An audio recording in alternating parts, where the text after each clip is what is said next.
ఎప్పుడెప్పుడు అని ఎదురు చూస్తున్న ఓటింగ్ పోల్స్ అయితే రానే వచ్చాయి, కానీ ఆఫ్టర్నూన్ సీరియల్ ఫ్యాన్స్కి అయితే డిసప్పాయింట్ అయితే తప్పేలా లేదు అనేసి మనం ముందుతో నుంచి మాట్లాడుకుంటున్నాం. ఎగ్జాక్ట్గా అదే అయితే జరిగింది. కానీ నామినేషన్లు మాత్రం 4 కేటగిరీ మాత్రమే నామినేషన్స్ వచ్చాయి. ఒకటి వచ్చి బిగ్ బాస్ కేటగిరీకి అయితే వచ్చింది. అలాగే దానికి సంబంధించి మన ఛానల్లో అయితే బోల్డ్ అని రాబోతున్నాయి. అంటే వాళ్ళకి ఎవరికి ఏ అర్హత ఉంది అవార్డు తీసుకోవడానికి అనేసి మాట్లాడదాం. అలాగే రాజకీయాలు కూడా జరుగుతాయంటే ఎస్, జరిగే ఛాన్స్ అయితే ఉంటుంది. ఎవరికి ఎక్కువ అవార్డులు వచ్చే ఛాన్స్ ఉంటుంది అనేది కూడా మాట్లాడదాం. ఖచ్చితంగా వీడియోని అయితే చివరికి చూడండి. ఈ వీడియోలో జస్ట్ మన నామినేషన్స్ గురించి మాట్లాడదాం.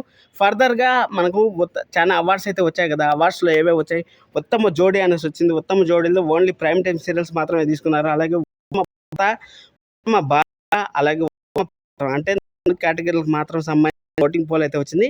ఆ పోల్లో మాత్రం ఉత్తమ హస్బెండ్ మన రాజుని అయితే ఒక్కరిని మాత్రమే తీసుకున్నారు. కానీ ఇంకా ఆఫ్టర్నూన్ కూడా ఒక ఇది మాత్రం కొంచెం డిసప్పాయింట్ చేసే విషయం. అలాగే ఫేవరెట్ జంట ఎవరు అనుకుంటారు కింద అనుకుంటా ఉంటారు చేయండి.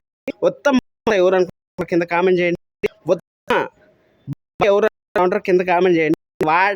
కామెంట్స్తో పాటు మన వీడియో దాని గురించి స్పెషల్ చేద్దాం. ఎక్కువ ఉంది ఉత్తమ భర్త, అలాగే ఉత్తమ అవార్డు గెలుచుకునేకి ఆస్కారం ఉందని టైం ఈ కోసం అనేసి అయితే అర్థమవుతుంది. దాని గురించి అంతా కూడా మనం మాట్లాడుకుందాం. అయితే లైక్ చేయండి, సబ్స్క్రైబ్ చేసుకోండి. అలాగే మీరు ఎంతమంది బాధపడతా ఉంటారు ఆఫ్టర్నూన్లో మేము సీరియల్ చూస్తా ఉన్నా కానీ మాకు ఏమి ఇచ్చారు ఇచ్చారనుకుంటున్నది లైక్ అసలు మర్చిపోయి సబ్స్క్రైబ్